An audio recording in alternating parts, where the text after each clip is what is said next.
military reporting 2 Navy pilots were shot down over the Red Sea in an apparent friendly fire incident. CBS News reporting both pilots survived. One had minor injuries. This involves the USS Harry S. Truman Carrier Strike Group. Now, Central Command saying the guided missile cruiser USS Gettysburg mistakenly fired on and hit an FA-18, which was flying off the USS Harry S. Truman. Now, the Truman's home port is in Naval Station Norfolk. This comes as the U.S. military conducts airstrikes targeting Yemen's Iranian-backed Houthi rebel. Police body camera video like this may soon cost you hundreds to view. A new amendment to existing Ohio law was passed by lawmakers late Thursday. It would make it so police could charge people requesting body and dashcam video up to $75 per hour of video. The fees would be capped at $750. To put that barrier between a citizen and its government is a real problem, and it's really going to hurt people who are not just poor, but working class and middle class. Sean Vicente with the Hamilton County Public Defender's Office says he's having a hard time understanding the reason for the amendment. Ohio Attorney General Dave Yost called the bill a, quote, solid way to approach what he called an expensive, labor-intensive process. This footage is already prepared and provided to either public defenders or defense counsel on a very routine basis. So to actually charge a taxpayer for that footage is in some ways double dipping. Hey, boss, come talk to me. In 2021, Westchester police determined 2 officers violated department policy when they stopped and questioned Eric Lindsay, a 60-year-old black man. They were searching for a shoplifting suspect who was described as a white man in his 30s. It's okay. It's not okay. The body cam footage, particularly in our case, and in so many other cases, gives clarity of perspective and confirms or refutes either side's version of what happened. Civil rights attorney Fanon Rucker represented Lindsay in a lawsuit against the department. He worries about what paying for police body cam video could mean for future cases like Lindsay's. In our case, it was absolutely essential. I don't think there would have been a claim to be had legitimately without it. We reached out to multiple local law enforcement agencies to talk about the amendment. None of them wanted to comment. The amended bill now sits on Governor Mike DeWine's desk to be signed or vetoed. Public access is important. The public's right to know, but the public's ability to find out are paramount. Tonight, there's growing concern over the use of force by Dothan police during a recent arrest. An officer caught on camera repeatedly hitting a woman on the ground. Good evening, I'm Jessica Gauthier. And I'm Michael Rinker. The arrest is raising a lot of questions. How much force is really necessary, and how much information should police be able to keep from the public? There are also concerns about the Internal Affairs Division that's conducting the inquiry. Officers from the same department they're investigating. WDHN is looking for answers tonight. Our Christian Jones joins us live in the newsroom now with more. Christian. Michael, Jessica, by now thousands of people have seen the violent arrest video, and based on what we can see, we wanted to know what legal experts think, and we also wanted to know why evidence that is often made public in other states is kept secret here in Alabama. The legal team of a Dothan woman is claiming the actions and force used against her were excessive and uncalled for. We showed the video to a New Jersey professor who is a recognized expert in policing and criminal justice, and he wholeheartedly agrees. These officers did not engage in any de-escalatory action here. On December 15th, Dothan police officers responded to the local nightclub Elks Lodge after a fight allegedly started inside. After attempting to make what police are calling a lawful detainment or arrest on someone outside, police say Dothan resident April Franklin got too close to the arresting officers and refused to step back, prompting her arrest. In the video provided by an eyewitness on the scene, you can see a female officer on top of Franklin repeatedly striking her in the head. But criminal justice expert and Montclair State University professor Dr. Jason Williams says the officers' actions are not warranted. So it just seemed to me to be a bit much, excessive use of force against a woman, a defenseless woman who's already subdued on the ground. I mean, she's not going to run. She can't possibly reach for a weapon. Franklin's attorney, Dustin Fowler, has called on city officials and the Dothan Police Department to release the body cam footage of that night, but getting the footage will be easier said than done. As it stands, all body cam and dash cam videos are investigative materials and are exempt from disclosure requirements of the state's public records law. In April, state lawmakers voted against making body cam footage a public record. That means police can keep the public from ever seeing it. This continues to be a very pervasive problem, not only in the state of Alabama, but really around the country, where we really haven't seen our policymakers, our elected officials practice or show any will to bring transparency to the people that they govern. The Dothan Police Department has said the department's Internal Affairs Division is investigating what happened that night, a division made up of 3 sergeants and a lieutenant on the very same Dothan police force. Unfortunately, in this case, allowing that individual police department to investigate what one of its own members had done doesn't come across as, independent. And I'm sure community members on the ground, as well as the victim in this video, they're not going to accept that. While some legal experts are concerned about Dothan police officers investigating themselves, others here in the Wiregrass say it's not that uncommon. Hartford Police Chief Brant Parrish tells me it's pretty common for larger departments to have their own staff handle internal affairs, while the smaller ones like Hartford will bring in help from the county or state. Good morning and welcome to the Bad Apple Report. It's 7:30 a.m. bright and early right here at home on the range. Thank you so much for being here today, folks. I really appreciate it. We're going to start it out in Champaign County, where Sheriff Melvin has appeared in court after his drunk driving arrest. Look at him.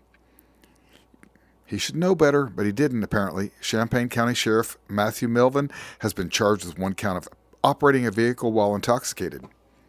Melvin appeared in court Friday with an attorney, Andrew Benchick. A pretrial hearing was set for 10 a.m. January 31st, and he was granted bond on his own recognizance with a condition that he not drive. An Urbana police officer pulled Melvin over at 1:12 a.m. Wednesday after following behind his truck while he committed several marked lanes violations. Well, according to the municipal court records. Okay, the officer was following Melvin's truck on North Jefferson Avenue when he saw it start and stop aggressively several times at the stoplight, possibly an attempt to trigger the light sensor. Oh, according to the statement of the facts.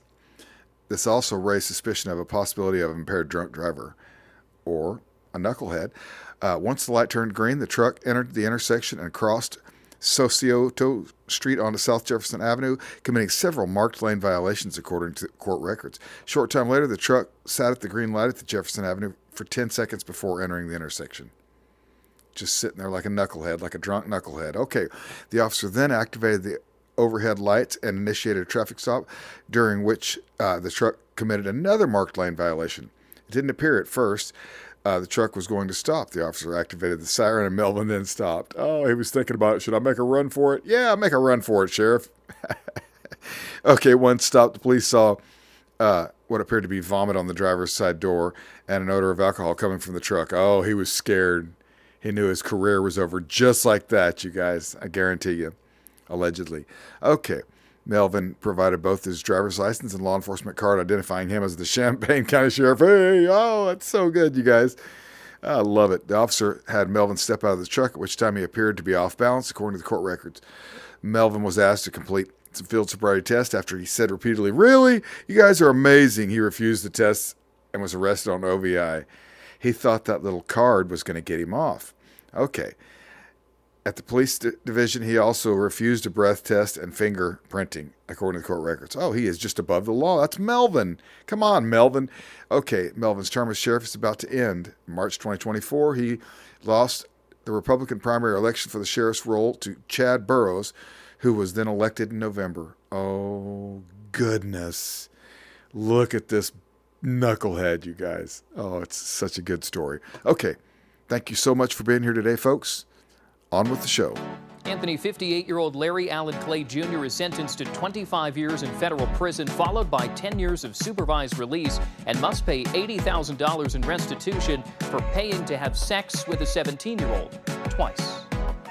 The 13th sentencing attempt for former Fayette County Sheriff's Department employee and former Gully Bridge Chief of Police Larry Allen Clay Jr. is finished. Clay will serve 25 years in federal prison for raping a 17-year-old girl identified as CH. It happened while in uniform on 2 separate occasions in June 2020 and paying her stepmother, Kristen Naylor Legg, $100 to do it. The first incident took place inside his police car and the second in a basement of the old Gully Bridge High School where the police department has an office. U.S. Attorney Will Thompson pausing at times during Thursday's press conference inside the Robert C. Byrd United States Courthouse, calling the then 17-year-old victim a hero for coming forward. This little girl has been so patient, so strong.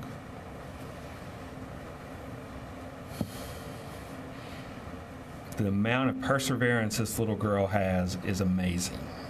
During Clay's sentencing, CH read her impact statement in part. I was 17 years old. I had my whole life ahead of me.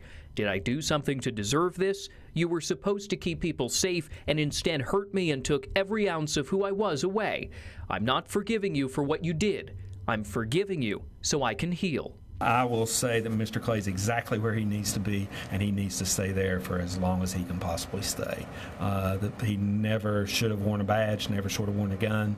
Clay continued to maintain his innocence and was previously convicted of obstruction of justice for trying to make the incidents go away.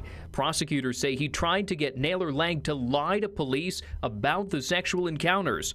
Thompson added a key piece of evidence was a discarded washcloth in the basement office of the Gully Bridge police station with Clay's DNA on it that authorities say proved the rape took place, leading to his arrest. Thompson could only speculate where the $100 went because Clay knew Naylor Legg's financial situation wasn't good. Naylor Legg was sentenced last August to 9 years in prison, followed by 5 years of supervised release for conspiracy to engage in sex trafficking of a minor. Now, we have the letter from Clay to U.S. District Court Judge Joseph Goodwin trying to delay his sentence a 13th time. A former DALEVILLE police officer will serve a 16-month federal prison sentence for beating an inmate. Ryan Phillips pleaded guilty in August to attacking the inmate several times in a jail cell nearly 3 years ago. Besides the prison time, the judge ordered Phillips to serve 2 years probation following his prison release. Phillips was a sergeant when the incident occurred. He was placed on paid administrative leave immediately, following the investigation. Oklahoma City police announcing the suspension of one of their own, 23-year-old Shamar Kitchens, nearly 3 weeks ago. Now, new court documents shining a light on dark details. November 30th, coming back from a Norman bar after it had closed at 2 in the morning, Kitchens, driving, reportedly argues with a woman he was taking home to Yukon. At one point, it escalates. Kitchens allegedly grabs a gun, threatens to kill the woman, her child, and himself, then reportedly punches the victim, court documents allege, 6 times in the face and head. He also pulled her hair several times. The alleged sexual assault was said to have happened here, to the entrance of a field near Southwest 15th and Mustang Road. Kitchens allegedly parking there, telling the victim to get into the back seat. When she asked why, he said because he was going to have sex with her. Fearful for the life of her and her child, she did as she was told, where he allegedly raped her for several minutes before taking her back home. At her home, he allegedly pointed the firearm at her head, then out the window, and fired a shot, and was, quote, told not to say anything, but she immediately called police. They would find her with 2 black eyes and a lump on her head. Would be arrested for domestic violence and other sexual assault charges and some firearms charges as well. Kitchens was in the Canadian County Jail for 1 day. Oklahoma City police continue to investigate. Canadian County District Attorney Tommy Humphreys telling News 4 Wednesday that no charges have been filed because it's still being investigated. But a protective order from the victim was granted December 10th, meaning he can't go near her for 6 months. With breaking news, a body was found in the back of a Houston police car, and tonight HPD says that person may have been there for days. That car was parked along North Chenevert Street. That's right next to Highway 59 downtown. Orko Manna joins us live from Houston Police Headquarters. Orko. Well, Marcelino, police tell me that the body of a man was found inside that patrol car around 2:30 this afternoon, and they believe he may have been in there for up to 3 days. The patrol unit was parked in the lot of the Houston Recovery Center. Tonight, Houston police saying an officer with their mental health division went to his car to start his shift and found the man in the back seat. Police say they're looking for surveillance video to see where he may have come from, as well as when and how he got into the car. HPD also tells us tonight that they believe the man was homeless and may have been trying to get shelter from the weather. The man's identity and his cause of death will be released by the medical examiner's office. Now, we asked HPD if there was any sort of alarm in the car that would have alerted police that someone was in there. We were told there was not. And there's a never-ending flow of these idiots. Okay, former deputy found with child sexual abuse materials. Daniel Christensen charged on 44 counts. I know it sounds so familiar, and he looks so familiar, but he was just arrested Thursday. This came out December 20th. Okay, former deputy with the Champaign County Sheriff's Office has been charged with 44 counts of possessing child sexual abuse material. Daniel Boyd Christensen, age 38, of Alexander, was arrested on Thursday following an investigation which began with a cyber tip a year ago. We probably, I don't know, maybe we reported on his twin brother. As of Friday morning, he was in custody with the Williams County Correctional Center with a $50,000 bond. The investigation began on December 10th, 2023, when Synchronous Technologies, provided the cloud storage service, Verizon Wireless, blah, blah, blah, cyber tip, blah, blah, blah, and everybody looked into it and all that stuff. According to the affidavit for Christensen's arrest, Special Agent Taylor Schiller with the North Dakota Bureau of Criminal Investigation received data from the cyber tip, which included a telephone number belonging to Christensen, and it provided a service address located in Williston. Okay. Pinpoint seriousness. Okay. The address proved to be an old address of Christensen, who is now living in Alexander. Oh, my goodness. Okay, they're on a manhunt for this guy, apparently. A perv hunt. The cyber tip included material which, when viewed by Schiller, was deemed to be child sexual abuse material involving a prepubescent girl between the ages of 5 and 10 and an adult male. It was determined that Christensen had digitally altered adult photography and child sexual abuse materials using the photo of a young girl who was around the ages of 8 and 9. I don't even want to read this crap. Whatever. He's an idiot. He's a scumbag, dirtbag idiot. He's probably not going to do well in prison either, like all the rest of those knuckleheads, all right? Possibly. I don't know. Allegedly. Anyways, let's move on with the show. You're literally getting shot at, and what are you going to do? So the chief's reaction to a deadly officer-involved shooting at an Albuquerque Speedway gas station on November 11th at San Mateo and I-40. So I have a customer that came in here and we denied him for alcohol. He seemed intoxicated already. And he walked outside, came back in, and while he was in here, he dropped his gun and he picked it up, put it in his pocket, went back outside. It started just before 6 p.m. with employees calling 911 about Anthony Hernandez, who they say cocked a gun inside the store but didn't threaten anyone. 10 minutes later, video shows him going back inside with his 3-year-old daughter in tow, appearing to drop a cartridge on the ground which his daughter handed to him before leaving again. Minutes later, while sitting outside, APD says he pointed the gun and started menacing people in the parking lot. Anthony is observed trying to re-enter the business but wasn't able to as store employees had locked them and sheltered in place. Officers get to the Speedway at 6:15. Officer, you police department. You're detained. You're not free to leave. Put your hands up now. Video shows Hernandez walking towards officers, his gun behind his back, then beginning to walk away before he turns and fires one shot. Officers returned fire, with some bullets hitting the gold car, where a male driver was shot in the hand and a female passenger was hit in her arm. A man standing beside Hernandez was also shot in the torso. APD says all of the bystanders were hit by officers' bullets, while Hernandez's daughter, just feet away, was shielded by another bystander on the scene. This is probably one of the most difficult scenes where I've seen officers have to make decisions. Officers fired 10 rounds after Hernandez fired 1. He died at the scene. The 3-year-old wasn't hurt. The officers that fired their weapons in that incident have since returned to duty. And John, to be clear, we have reached out to Phoenix Fire to speak about the choice of discipline here, a 1-day suspension. The department says they cannot comment on disciplinary actions taken in the past, a spokesperson is telling me. And of course, we have reached out to the actual firefighter for comment. No response at this time, but through his personnel file, we've learned both arrests involve a lot of alcohol. Allison Hawley is speaking exclusively to Fox 10 Investigates about this man, 41-year-old Derek Cast. He's a Phoenix firefighter for Battalion 1, and his father also worked for the department. Allison says she met Cast 3 years ago at the Speakeasy Bar in Sun City while she was with friends.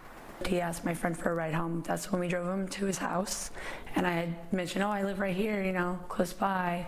Not thinking he was a harm or any kind of danger. He'd introduced himself as a fireman, said he was a decent guy. I was getting to know, you know, them, and I didn't think he was a harm. So I gave him my number, and then that was a huge mistake. In the days leading up to June 30th, 2021, she admits they exchanged text messages. But on that night, surprise police say Cass showed up at Allison's home uninvited. When I walked out to the door, I opened it. Derek pushed his way in and started heading straight towards my children's bedrooms, immediately yelling, "You want to meet a fireman?" He was holding a bottle of whiskey in his hand. My whole body went into shock. Fox 10 obtained Cass's employee file from the city of Phoenix. Documents on this incident confirm he was intoxicated at Allison's home in front of her 2 young daughters. I said, hey, why don't I just give you a ride to your house? You know, the girls have school tomorrow. They don't need to be disturbed. Let's just come on, let's go. You know, so I had to try to talk him because he didn't seem all there. A summary of Surprise PD's report reveals Cass returned to Allison's home after she dropped him off. According to her, Cass rang the doorbell nonstop, shined a red light through her front window, and kept calling her phone. She called 911, and Cass was gone before officers arrived.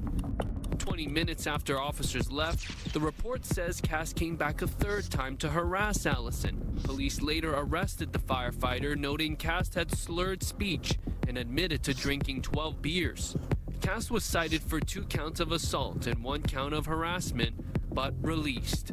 Cass pled guilty to disorderly conduct in municipal court, assault and harassment charges dismissed. He was sentenced to 1 year of probation, ordered to pay a $400 fine, and get mandatory alcohol and anger management counseling. I feel completely to blame that I even was in a position to meet him. I feel like, you know, I don't go out. That was like the one time I had gone out in years, and this happened. So in December 2021, Phoenix Fire interviewed Cass about his arrest. He said he was intoxicated but couldn't remember all the details, saying he didn't intend to hurt anyone and thought he and Allison were starting a relationship. It took nearly a whole year for the department to decide to suspend him for 1 workday of 11 hours for violating rules of conduct. But this wasn't Cass's first run-in with the law. His file shows he was arrested in June 2019 by El Mirage police for disorderly conduct and criminal trespassing. Police say Cass knocked on his neighbor's door, and once they opened it, he forced his way inside. When the homeowner pulled out a gun, Cass went outside, but kept pounding on the door demanding alcohol, or he was going to hurt them. Cass pled guilty to disorderly conduct in city court and entered a 6-month diversion program requiring alcohol abuse screening and more than $500 in fines. Back at Phoenix Fire, he was given a written warning. Allison is still traumatized and says there's a clear lack of consequence for Cass. it is traumatic for everyone, but I don't feel that he should have gotten, you know, just a little bit of a fine and then continued on, because how many more times is he going to get in trouble? Now, going through the rest of Cass's file shows that he met all performance expectations since being hired in 2007 until a 2023 evaluation, which finally documented the discipline for the incident at Allison's home 2 years prior, citing that he did not meet the expectation for professional and ethical conduct. Live in downtown Phoenix, I'm Fox 10 investigator Justin Lum. We did it, you guys. We made it through another show. Thank you so much for watching the Bad Apple Report with me every morning right here at home on the range. I really, really, really appreciate it. I see all your comments. I read all your comments, and I thank all of you for participating in the show every day. You know, that gives me the wind beneath my wings to keep going. And I really appreciate it. I do. So I'm going to do it again tomorrow. And I'll see you right back here at 7:30 a.m. bright and early. Have a great day, folks.